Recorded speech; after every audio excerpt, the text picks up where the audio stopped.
నిన్నటి దాకా పార్టీకి జాకీలు పెట్టి లేపిన లీడర్, ఆ జోష్కి ఊగిపోయిన క్యాడర్, పవర్లోకి వచ్చేస్తున్నాం అనే సిగ్నల్స్. కానీ ఆ స్పీడ్కి సడన్ గా బ్రేక్. ఎవరి గురించి మాట్లాడుతున్నో అర్థమవుతుందిగా. తమిళ బీజేపీకి ట్రంప్ కార్డ్ అన్నామలై గురించి. ఆయన చాప్టర్ క్లోజ్ అని కొందరు అంటుంటే, కాబోయే డిప్యూటీ సీఎం అని కేంద్రంలో చక్రం తిప్పుతారని మరికొందరు అంటున్నారు. తొక్కివేతకు గురైన అన్నామలై గురించి అమిత్ షా ఏం ఆలోచిస్తున్నారు? అన్నామలై నెక్స్ట్ స్టాప్ ఎక్కడ? అన్నామలై వర్సెస్ అన్నాడీఎంకే. ఒకప్పుడు సింగం, ఇప్పుడు నథింగ్. ఫైర్ బ్రాండ్ మీద నీళ్లు చల్లిందెవరు?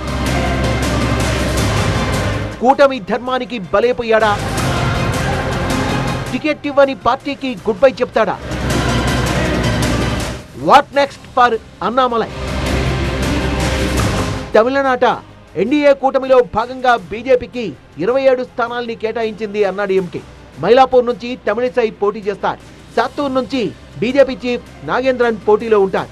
కానీ కమలం పార్టీ తురుపు ముక్క బీజేపీ బండిని అధికారం వైపు బలంగా లాగిన ఫైర్ బ్రాండ్ లీడర్ అన్నామలైకి మాత్రం సీటు దక్కలేదు. ఎన్నికల్లో పోటీ చేసే ఛాన్సే లేకుండా పోయింది. మరి తల దించుకొని బీజేపీలోనే ఉంటాడా? తలెత్తుకొని పార్టీ మారి వెళ్ళిపోతారా? What next for Annamalai? ఇదే ఇప్పుడు తమిళనాడు పొలిటికల్ సర్కిల్స్ ని హీట్ ఎక్కిస్తున్న టాపిక్. దానికి అన్నామలై పొలిటికల్ ఫ్యూచర్ సంక్షోభంలో పడ్డం ఇదే ఫస్ట్ టైం కాదు. తమిళనాడు బీజేపీ కెప్టెన్సీ పోస్ట్ నుంచి పక్కకు పెట్టి నైనార్ నాగేంద్రన్తో రీప్లేస్ చేసినప్పుడే అన్నామలై భవిష్యత్తు మీద నేషనల్ లెవెల్లో డిబేట్లు జరిగాయి. ఎందుకంటే ఇప్పుడు సౌత్ లో బీజేపీకి ప్రధాన గొంతుక అతడే. ఐబీఎస్ ఆఫీసర్ గా ఉద్యోగం వదిలేసి ప్రజా జీవితంలోకి వచ్చి బీజేపీ కండువా కప్పుకున్న కుప్పుస్వామి అన్నామలైని సింగం అని ముద్దుగా పిలుచుకునేవారు కార్యకర్తలు. ఎందుకంటే అన్నామలై పోరాట పంథ ఆ రేంజ్ లో ఉండేది. ఏజ్ ఓల్డ్ పొలిటీషియన్లతో వేగిపోయిన అరవ రాజకీయాల్లో అతను ఒక యంగ్ సెన్సేషన్ అయ్యాడు. తమిళనాట కూడా బీజేపీకి వాయిస్ ఉందా అని అందరూ షాక్ అయ్యేలా చేశారు. 2021 అసెంబ్లీ ఎన్నికల్లో బీజేపీ దూకుడు పెంచి అగ్రెసివ్ గా పార్టిసిపేట్ చేసిందంటే, ఒక మూమెంట్ లో సోలో ఫైటింగ్ కు కూడా సిద్ధమైందంటే ఆ క్రెడిట్ అంతా అన్నామలైది. వెంటనే తమిళనాడు బీజేపీ సారథిగా ప్రమోషన్ ఇచ్చింది హైకమాండ్.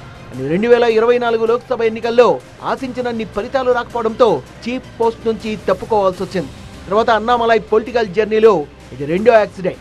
సీఎం రేసులో ఒకవేళ ఏదైనా హంగ్ అసెంబ్లీ వచ్చినా ఒక డిప్యూటీ సీఎం పోస్ట్ కానీ లేకపోతే ఇంకేదైనా పోస్ట్ కూడా ఒకవేళ చేయాల్సి వస్తే దానికి అన్నామలై అడ్డు రాకుండా ఉండటానికి ఆయన్ని ఆ పోస్ట్ నుంచి తీసేసినట్టుగా, లేకపోతే ఆయనకి సీట్ ఇవ్వకుండా ఎడప్పాడి పళనిస్వామి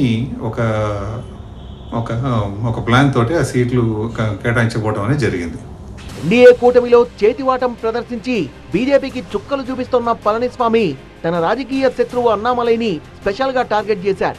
ఎందుకంటే అన్నాడీఎంకేతో పొత్తును వ్యతిరేకించిన ఏకైక బీజేపీ లీడర్ అన్నామలై. అందుకే పళనిస్వామి అన్నామలైతో శత్రుత్వం పెంచుకున్నారు. సరిగ్గా టైం చూసి పగ తీర్చుకున్నారు. అన్నామలై ఆశించిన సింగనల్లూరు సీట్లో తమ పార్టీ అభ్యర్థితో కర్చీఫ్ వేయించి నీకు నో సీట్ అనేశారు ఈపీఎస్. ఇప్పటికే రాష్ట్ర అధ్యక్ష పగ్గాల్ని పోగొట్టుకొని మంటెక్కిపోతున్న అన్నామలైని పళనిస్వామి ఇలా మరోసారి దెబ్బతీశారు. కూటమి ధర్మం పేరుతో అన్నామలై భవిష్యత్తును బలిపెట్టేశారు. గౌండర్ సామాజిక వర్గానికి చెందిన అన్నామలైకి పట్టున్న సీట్లు బీజేపీకి దక్కలేదు. అన్నామలై పోటీలో లేకపోతే కొంగు మండలంలో బీజేపీకి భారీగా నష్టం జరిగే ప్రమాదం ఉంది. ఎందుకంటే కరూర్, గౌండపాలయం, సింగనల్లూరు, కోయంబత్తూర్ సౌత్ నియోజకవర్గాల్లో అన్నామలైకి సెపరేట్ ఓటు బ్యాంక్ ఉంది. అయినా సరే ఎట్టి పరిస్థితుల్లోనూ అన్నామలైని పోటీలో ఉంచకూడదనే పట్టుదలతో ఉంది అన్నాడీఎంకే. అన్నామలైకి సీట్ లేకుండా ఎడప్పాడి పళనిస్వామి కావాలని దాన్ని ఆ సీట్ కేటాయించలేదా అనే మాట చాలా గట్టిగా వినిపిస్తోంది. గత 4-5 ఏళ్లుగా అన్నామలై బీజేపీ రాష్ట్ర అధ్యక్షుడు అయిన దగ్గర నుంచి కూడా ఎడప్పాడి పళనిస్వామి లేకపోతే అన్నాదిముఖ మళ్ళీ అధికారంలోకి వస్తే అటు బీజేపీకి కానీ తనకి కానీ సీఎం అయ్యే ఛాన్స్ దొరకకపోవచ్చు అనేది అన్నామలై ఆలోచిస్తున్నారనేది ఎడప్పాడి వరకు చాలా గట్టిగా విశ్వసిస్తోంది. తనకి అసెంబ్లీలో తనను ప్రశ్నిస్తాడని, లేకపోతే ఏదన్నా బీజేపీ ఏదన్నా మన బీహార్లో చేసినట్టుగానో లేదా మహారాష్ట్రలో చేసినటువంటి రాజకీయం ఏదైనా చేస్తే దాంట్లో అన్నామలై ముందుంటాడు. కాబట్టి అసలు అన్నామలైని అసెంబ్లీకి రాకుండా చేస్తేనే తనకి సేఫ్గా ఉంటుందనే ఆలోచనలో ఎడప్పాడి వచ్చినట్టు. జాబితా విడుదలయ్యాక బీజేపీ అభ్యర్థుల్ని కంగ్రాచ్యులేట్ చేస్తూ అన్నామలై చేసిన ట్వీట్ కూడా ఆలోచింపజేస్తోంది. 210 సీట్లలో విక్టరీ కొట్టబోతున్నాం. డిఎంకే కాంగ్రెస్ రాక్షస పాలన నుంచి తమిళనాడును విడిపిద్దామంటూ పోస్టు పెట్టారు అన్నామలై. ఈ పరిస్థితుల్లో ఆయన డిఎంకే పంచన చేరుతారా లేక మరో దళపతి విజయ్తో చేతులు గలుపుతారా? పాండిచ్చేరి టూర్ నుంచి చెన్నై చేరుకున్న ప్రధాని మోదీ తమిళనాడు బీజేపీ నేతలతో జరిపే కీలక సమావేశం ఆసక్తికరంగా మారబోతోంది. అన్నామలైని ప్రత్యేకంగా పిలిచి మాట్లాడతారని, మరో పోస్టు ఆశ చూపి బుజ్జగిస్తారని కమలం క్యాడర్ ఆశిస్తోంది.